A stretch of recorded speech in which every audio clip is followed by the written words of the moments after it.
My name is Thomas Cropton, and in this series of enablement videos I will show you how to create custom dashboards based on use cases from the field. Out of the box, vRealize Operations provides a wide range of different dashboards. Those dashboards are accessible through the Getting Started page. The Getting Started page gives a quick way to access all dashboards grouped by their purpose, like for example capacity, troubleshooting, or performance. On this page, you are one click away from the VMware Sample Exchange. The VMware Sample Exchange is a real treasure trove full of different dashboards created by the community and for the community. Another way to access all dashboards is using the Dashboards menu. Through this way, you have access to, for example, dashboards provided by another solutions. As a recap, you can access all dashboards using the Getting Started page and then drilling down into the area of your interest, or just clicking on the Dashboards menu and typing in part of the dashboard name so you can find the dashboard you are interested in. Like for example this one for the virtual machine configuration. Out-of-the-box or predefined dashboards are delivered as part of the solution itself within the native management packs like vSphere one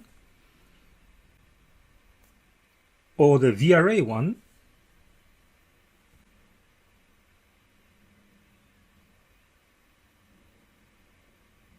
or they are being delivered together with the added management packs, like for example the management packs coming with the True Visibility Suite.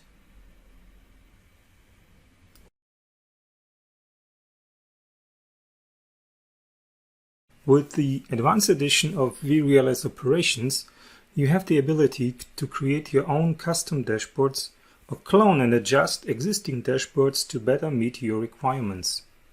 Let's open a dashboard and check the components of a dashboard and how they work together. Dashboards consists of widgets which are placed on a canvas. Widgets may interact with each other, providing data from one widget to the other widget. In this example, the data center selected in a left widget provides data to the widget right next to it. This interaction works will be explained in next few videos. The selected data center also drives the widget showing the list of virtual machines, and a selected virtual machine in this widget drives the data shown by the other widgets like the CPU usage or memory graph widgets. Here we can see how the interaction between widgets works. As long as we don't select any data center in a list of data centers, the dashboard remains basically empty. As soon as we select one of the data centers in the object list, the other widgets are populated with information coming from the object selected in this data center list. Now let us inspect a dashboard more closely and learn how we can influence the behavior of dashboard itself and the widgets within the dashboard. The first option we have here is the dashboard time. We can change the predefined 6 hours value to 1 hour, 24 hours, 7 days, or any other custom time range selected from the drop-down or specified using the From To options. All widgets within the dashboard configured with a dashboard time option will reflect the selected time range. Every widget designed to display metrics over a period of time has the option to either specify this time period within the widget or, using the dashboard time, retrieve the setting from the dashboard itself. Like in this one, we select the widget to have its own configuration. Now if we change the dashboard time, we see that this one widget remains the same. If we revert it back to from last hour to dashboard time, now when we change the dashboard time again, we see that this widget is again receiving the time period from the dashboard. Widgets have their own menu which becomes visible once you hover over the title bar and click on this I like icon. Once selected, we see different options in the menu, and these options depend on the type of the widget. Let's check what's available for a list view. The Navigate button brings you to another dashboard. How to configure this navigation will be part of another video. It also allows you to open an integrated solution in context of the selected object. With the Actions menu option, you can run actions in context of the selected object. You can also set the time range for the selected widget. You can specify a roll-up interval. What it is will be part of another video. And set the items per page to display. You can also reset the interaction between widgets. And finally, you can use the filter to specify the object you are interested in just by typing the name or part of the name of the object, and let the filter limit the list of objects to what you are looking for. After we have learned the basic concepts and terms behind dashboards, let's check what are the basic steps when creating dashboards. A click on Create Dashboard gives us an empty dashboard, and the empty area is called Canvas. The next general step is placing widgets on the canvas. Once we have added widgets to the dashboard, we need to configure the widgets. So step 3, configuring widgets. An optional but very often used step is configuring the interactions between widgets. And finally, we need to give the new dashboard a name and save it. In this video, you have learned how to find and access the predefined dashboards, the basic concepts like canvas, widgets, interactions, how to use the dashboard time, and how to use widgets menus. In this video, we will take a quick look at the most common widgets used in vRealize Operations dashboards. In a current version 8.4, vRealize Operations provides 43 different widgets. The object list is one of the most common widgets used in many dashboards. The object list provides a very easy way to limit a list of objects to certain types or objects having a certain property or metric, and this object list is very often the starting point of many dashboards. In this example, the object list provides a very quick way to select the data center out of all available data centers in this environment.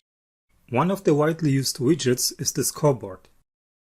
A scoreboard is perfectly suitable for displaying KPIs of an object or other important metrics and properties.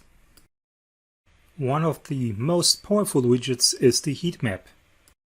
Heat maps can help you display two related metrics or two dimensions of a situation.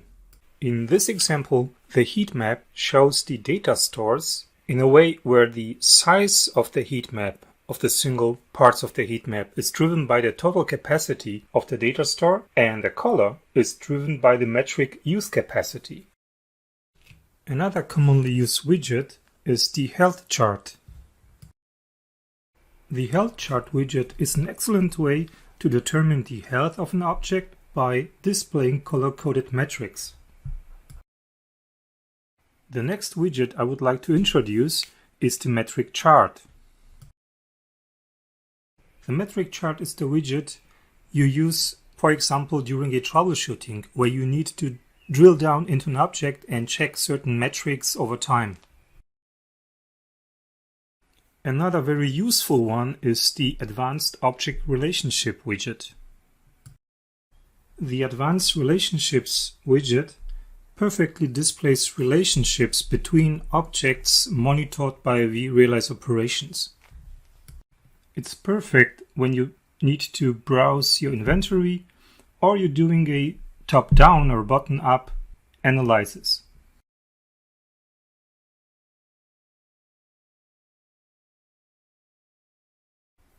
Top N is another very powerful widget. The Top N widget is extremely helpful when you need to sort objects by a certain metric. And last but not least in this video, the Top Alerts widget.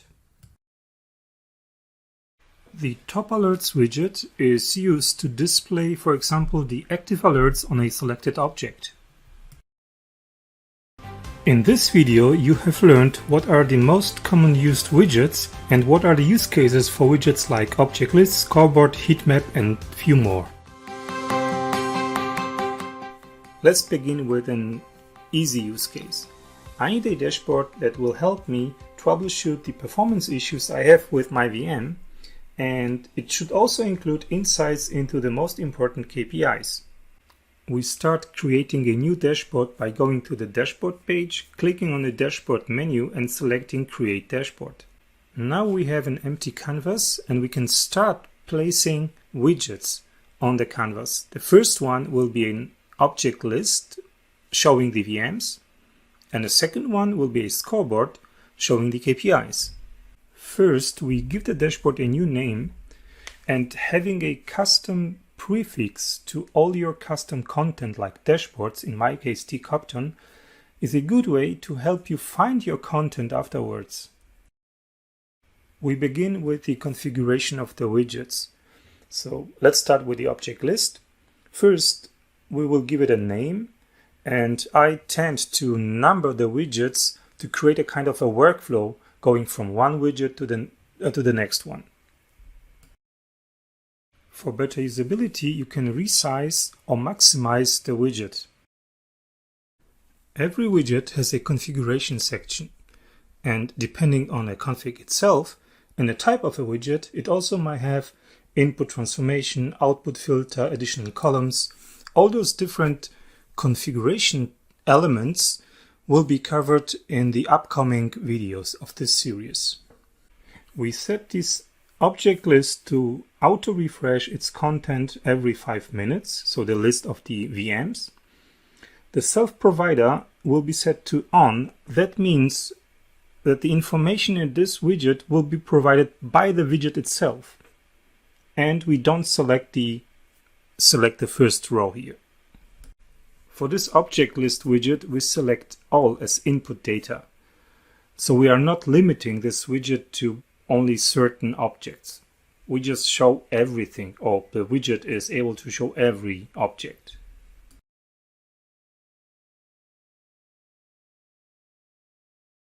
The output filter is the configuration which is limiting the list to only virtual machines. So we select the object type and we go to virtual machine and select it.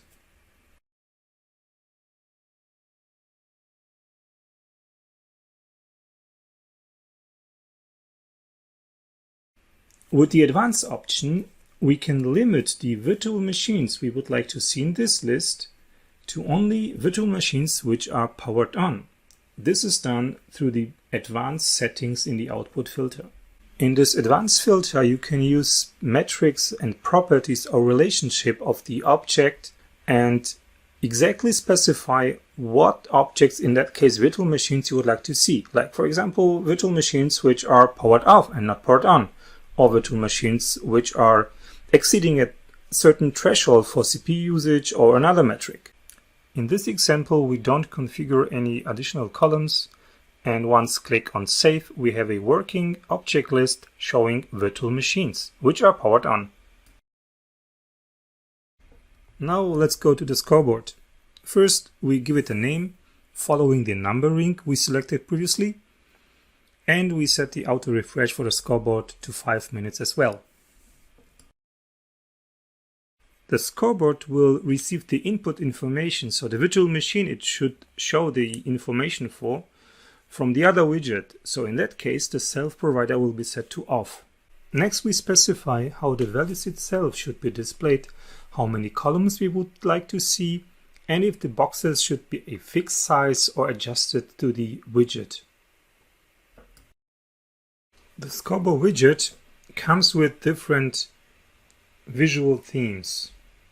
You can select the theme from the drop-down menu, and you can specify what should be displayed within the box, like object name, metric name,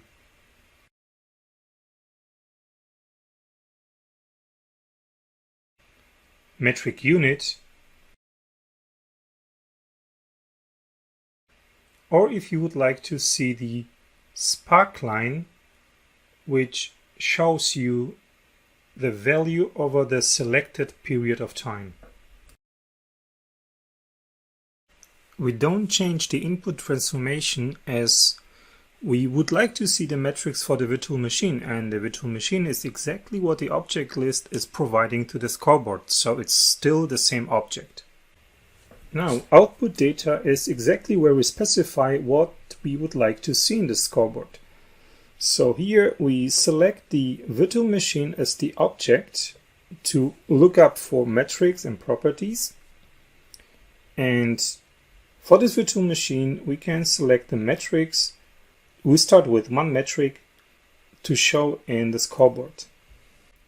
With a double click on the metric, we can specify our own box label for this one, like for example CPU demand. We can also change the unit from auto to something else. In that case, % is okay, so it could be auto. And we have a color method. We can choose between none, symptom driven or custom. In that case, I select custom and specify the threshold for yellow, orange and red. Don't forget to click on update. To display some more KPIs for a selected virtual machine, we select additional metrics to display within this scoreboard. We have a metric already for CPU. Now we select something for memory and for virtual disk. Keep in mind, you just click once on the metric and then go to the next one and click once. A selected metric remains selected. Now we have those metrics added to our scoreboard. We do the same as before. We create our own box label for the metric. We select a unit if the auto unit is not exactly what we would like to see. And of course, we create a color method to showcase you the difference between a custom-driven color method and symptom-driven color method. We will set this one to symptom and the last one to none. In this use case for this scoreboard, we don't specify any output filter. We just leave it empty and click on save. To let the object list provide the data to the scoreboard, we need to wire them. To do this, you just click on show interaction and then connect the output of the select VM widget with the input of the check VM's scoreboard. So the one is an output, the other one is an input. Now, if you select a VM in the list, you will see the KPIs we specified for exactly that VM. Here we can see that the disk value box has no background as we set the color method to none, and we also see the white space as we configured the scoreboard widget to have 4 columns, but we have only 3 metrics. Let us change the configuration of the scoreboard widget and apply a column method based on thresholds to all the 3 metrics we already have. So we change it from symptom to custom and put in some meaningful threshold as value for yellow, orange and red background. The same for the virtual machine, virtual disks metric. We set it to custom and we set some other values to drive the color of the background for this particular box. Don't forget to click on update. If we now select a different virtual machine, then we see how the values change and also the color of the box changes accordingly. Let's see what happens when we change the configuration of the scoreboard from layout mode fixed view to layout mode fixed size. The fixed size mode allows us to specify the size of the single box, and it looks like this. We edit the scoreboard once again and we revert it back to fixed view, and to have 4 columns with data we add another metric.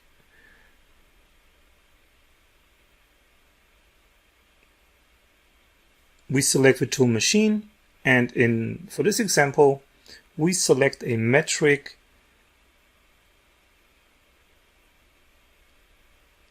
for the network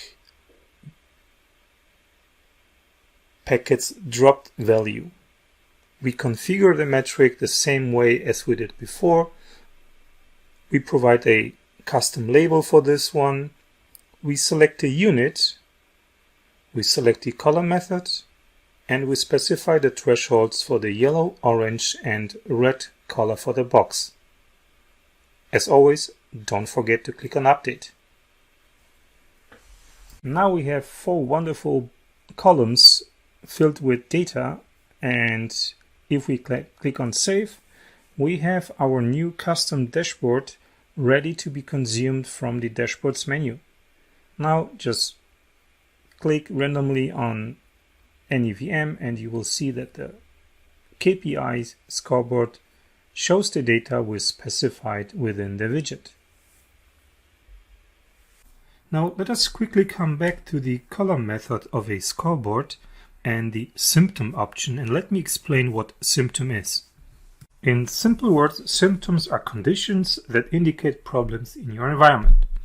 So anytime vRealize is collecting a metric or property, you can specify a symptom where the collected value is compared with what you specified in the symptom, and if that threshold is breached, then the symptom has a certain criticality, like warning, information, alert, etc. And using that symptom criticality can control the color method when symptom is specified as the color method in a scoreboard.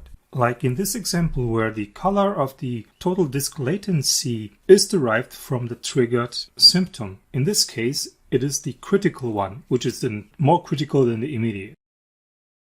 In this video, you have learned how to create a simple dashboard based on a real use case, how to place widgets on the canvas, how to configure widgets, including self-provider, input and output filters, color methods, and how the interaction between widgets works. In the previous video, we started with the following use case, and we ended up with a dashboard having an object list and a scoreboard showing the KPIs of the selected VM.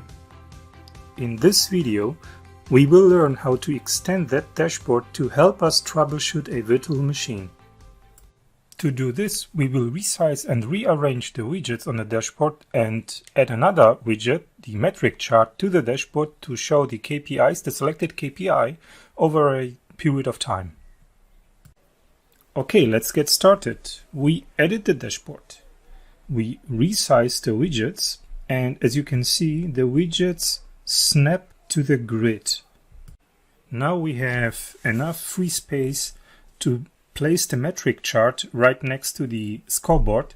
For better readability, we reconfigure the scoreboard widget and select 2 box columns, so now we can easier read the metric names. Now onto the metric chart widget configuration. As we get the metric from the scoreboard, the self-provider is off and the input transformation is self, so we consume just the metric we receive. There is no output data, no output configuration, and no output filter. We change the name of the widget and save it. In the next step, we need to configure the interaction between widgets. So the scoreboard widget sends the selected metric to the metric chart, and this time this is the orange colored connection between those widgets. So now anytime we click on a metric in the scoreboard, this metric is being sent to the metric chart and is added to this chart. So it's not replacing the previous metric, it is added to the metric to the display. And you can of course go and remove metrics from the metric chart. Since we have plenty of unused space on that dashboard, we edit it again and we resize the metric chart widget so it can display easily more than one selected metric. We save the dashboard and now we can proceed to the next step. In this step, we add the Advanced Object Relationship widget and the Top Alerts widget to the dashboard. We can also resize the widgets on the dashboard to better use the available space, and have a nice looking dashboard at the end.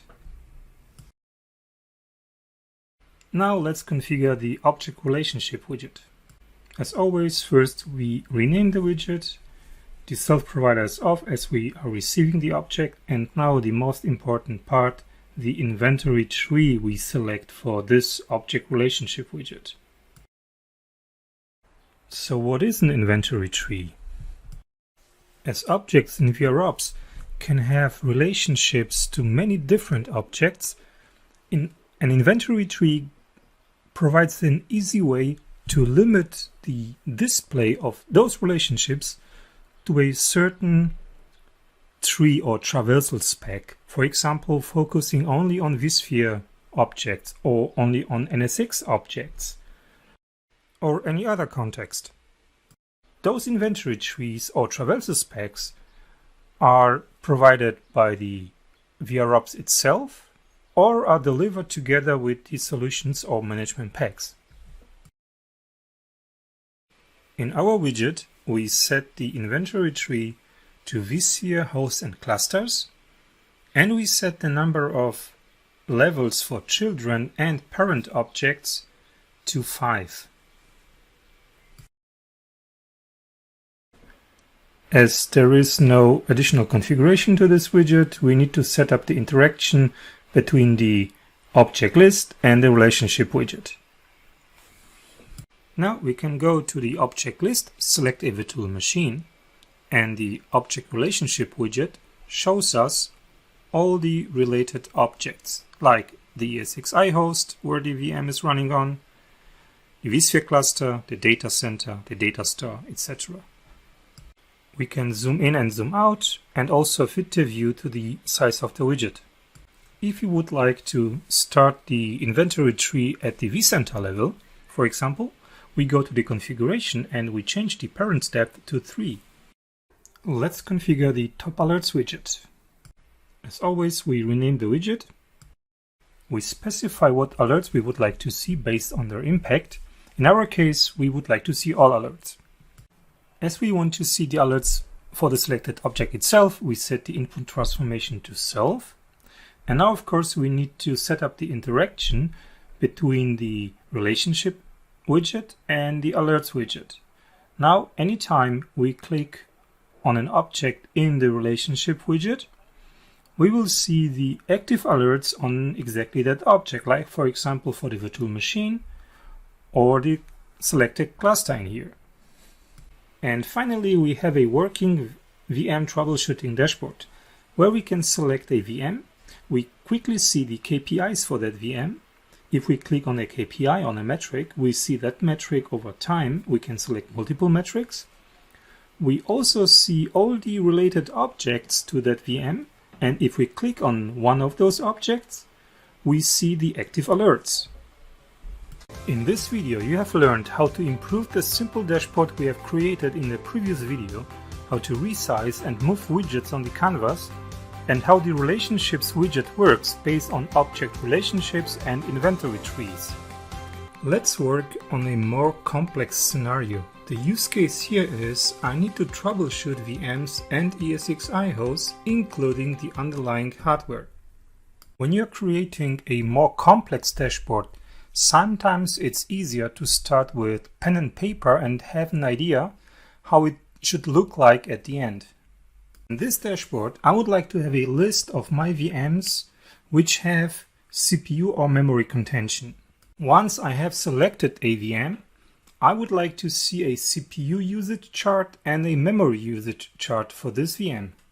I also would like to see the ESXi host which is running that selected VM. And for this ESXi host, I would like to see the related objects, especially the hardware, the underlying hardware.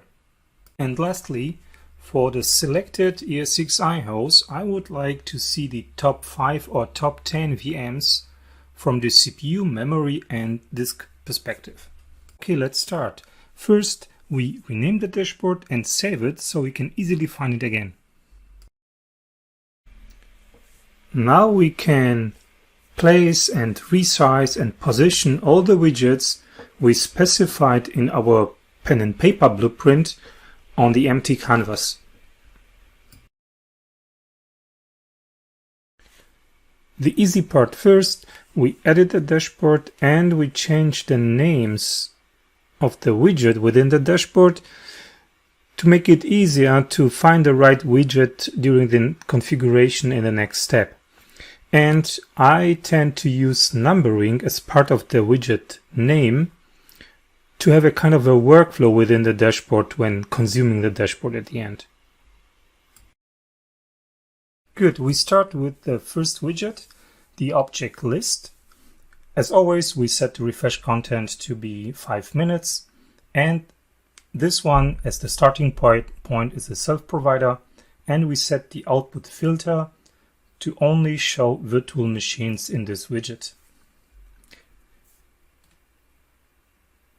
In advanced options, we select again virtual machine as we would like to limit the list to virtual machines having a certain metric, which in this case is CPU contention and memory contention, bridging a predefined threshold. For this use case, we just set 1% to have some more virtual machines in the list. As always, no additional columns. This time, before we start configuring all widgets, we will first set up the interactions between those widgets. The select VM object list will send the data to both metric charts widget 2 and 3, as well as to the object list showing the ESXi host widget number 4. The widget number 4, so the object list displaying the ESXi host, will send that host, that selected ESXi host, to the widgets number 5, 6, 7, and 8. As next step, we configure the CPU usage chart widget. We let refresh the content every 5 minutes automatically, the self-provider is off, and the input transformation itself, as we are getting the virtual machine as object and we would like to show the metrics of exactly the virtual machine object. Within the output data section, we specify the metric this chart should display. In this case, it's gonna be the CPU usage of the selected virtual machine. We can also specify thresholds for yellow, orange, and red horizontal lines the chart widget will display to help us determine if the current usage is breaching that value. If we now select a virtual machine in the object list, we see the chart showing us the CPU usage and the 3 defined threshold lines. We configure the memory chart widget the same way as we did it for the CPU chart, but of course using another metric. In this case, it's gonna be the memory consumption in %, and we set another values for the threshold lines displayed within the widget. Now, if we click on another virtual machine in the object list to refresh on the dashboard, we will see that now we have a chart CPU usage and a chart for memory consumed in %, including the threshold lines. As next step, we are going to configure the object list displaying the ESXi host running the VM we selected in the first step. In this widget, we set the input transformation to parent, as we would like to see the ESXi host in this list, and ESXi host object type is parent of a virtual machine object type. In this widget, we set the output filter configuration to object type host system, as we would like to see the host system in this object list, and as always there is no additional columns configuration. When we now click on a virtual machine, we see the corresponding ESXi host. Now we are ready to start the configuration of the new top N widgets. We switch on the refresh content option, we leave the bars count at 5, and we set the round decimals to 0.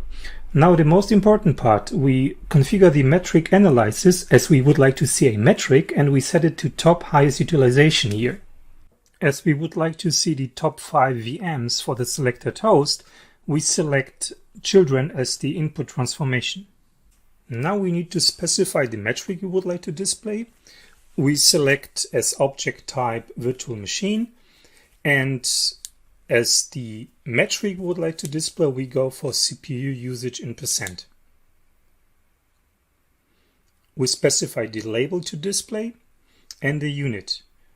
We could leave it at auto as % is the only one, but we select % here, and we specify the maximum to properly size the bars in the widget.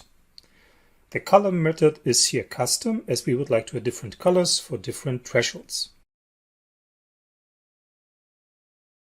For consistency, we can set the output filter to virtual machines.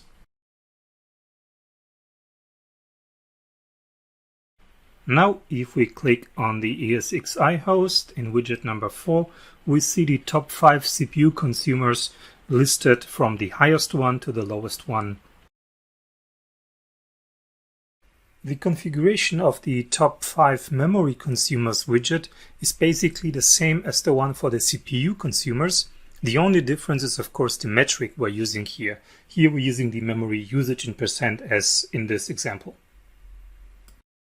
When we now click on the ESXi host, we see that the top 5 memory consumers are also ordered from the highest one to the lowest one.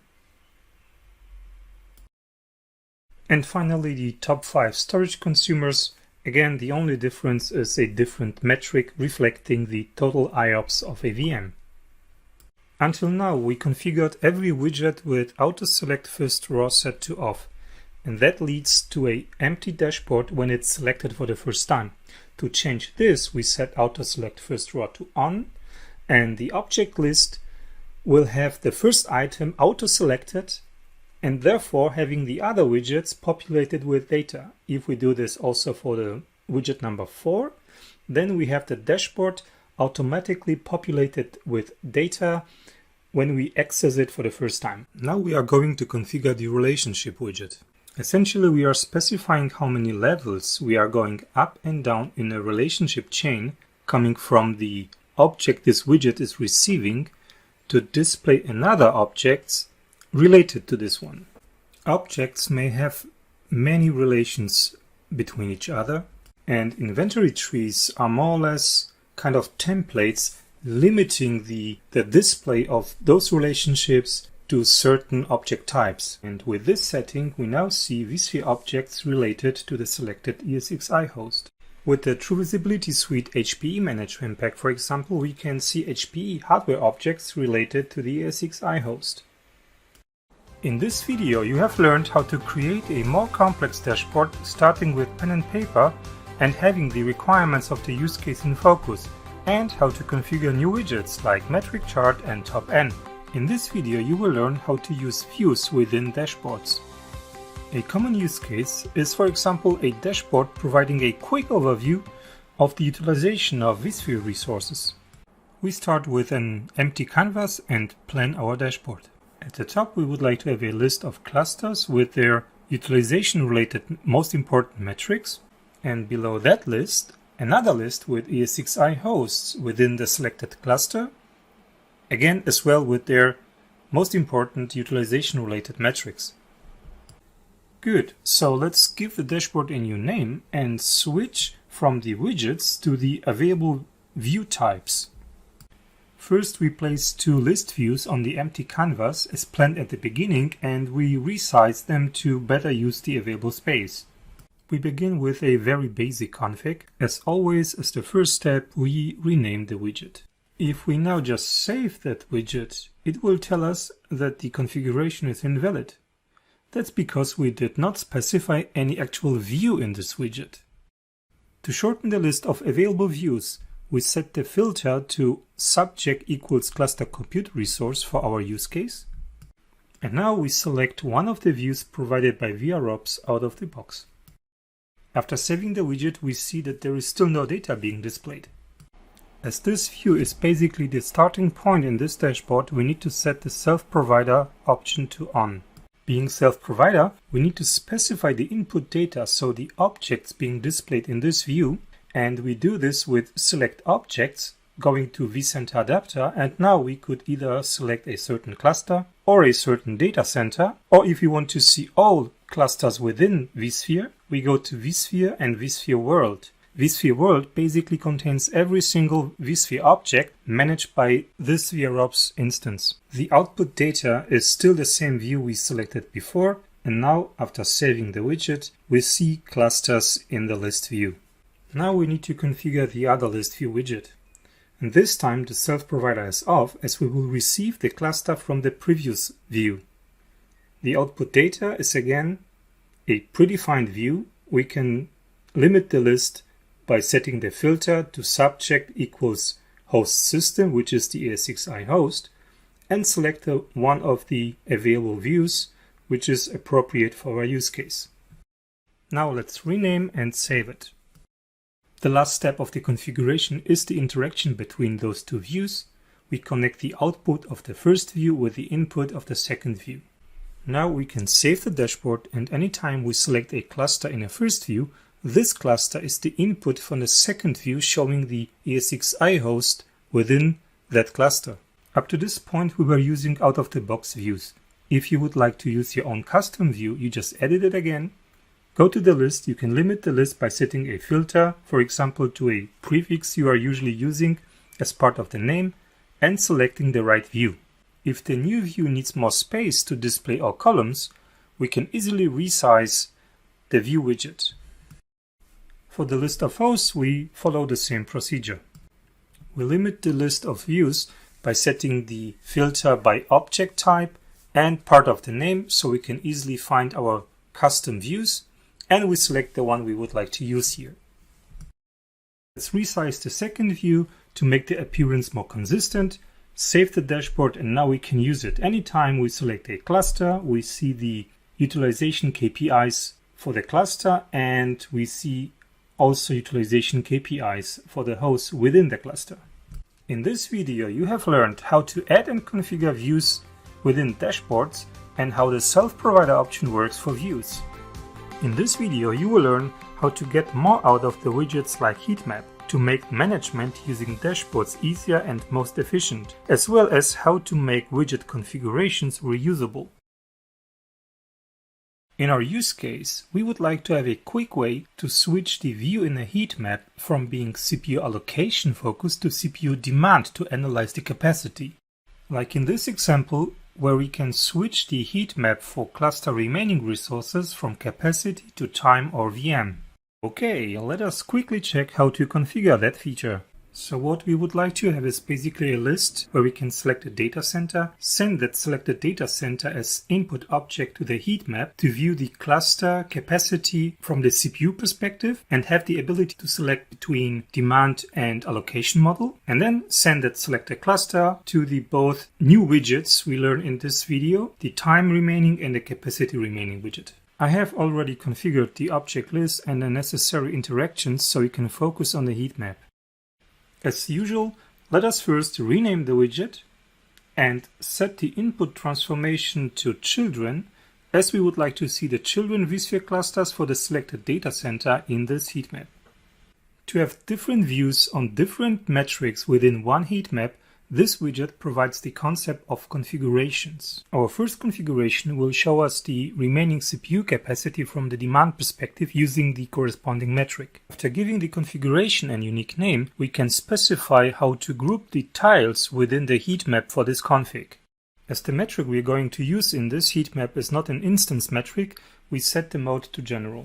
And now the most important part. First we need to specify the object type which is going to be displayed in the heat map, and then we need to tell the heat map how to size and how to color the single tiles. For both you can specify a metric or leave it fixed. In our example, we set the size by value to be fixed, so every cluster in the selected data center will have the same size in a heat map presentation, and the color for every cluster will be determined using the demand capacity remaining metric. Now we adjust the color for the minimum and the maximum value, and as the unit for CPU remaining capacity in the demand model is megahertz, we need to adjust the maximum value to something meaningful for the particular environment. Now we can save the widget and we see the 3 clusters I have in this data center presented by the same size and having different colors according to the selected metric, the capacity remaining for CPU in megahertz. In our use case, we would like to have a quick way to switch the heat map from being demand driven to allocation. For this requirement, we simply add another configuration to the heat map. As in the first configuration, we need to specify the group by object type, as this is a required field. We set the actual object type to be displayed in the heat map to cluster compute resource, and the color by metric to this time allocation CPU remaining capacity with vCPU as the unit. As last step, we need to adjust the max value, as we are now using vCPUs as the unit for remaining capacity. Now we have an easy way to switch the heat map from demand to allocation driven context using the configuration drop-down menu. Now you are ready to add more configurations to that heat map to, for example, display the memory capacity remaining. Now let's learn how to make the configuration of several widgets a lot easier. Let's imagine you need to create a dashboard or multiple dashboards with different widgets showing the same set of metrics. One way to do this is to edit every single widget. Add your object type or object types you would like to show in this particular widget, add the metrics you would like to display, and probably edit every single metric in every single widget to change the label or to configure the color method. And now if you have to do this over and over again for multiple widgets with maybe more than 3 metrics, just because you would like to have another thresholds, you will be happy to hear that there is a quicker solution for that.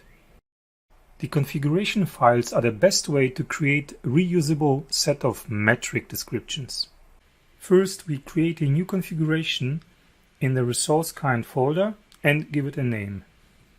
Now we need to select the metrics we would like to have in this configuration following the order: first adapter type, which is vCenter in our case, then the resource kind, which is host system in that case, and once we have selected the host system, we are presented with all the available metrics. You can select multiple metrics by clicking exactly once on every single metric you would like to have in this config. And finally, for every selected metric, you can change the label, the unit, and the thresholds for the color coding.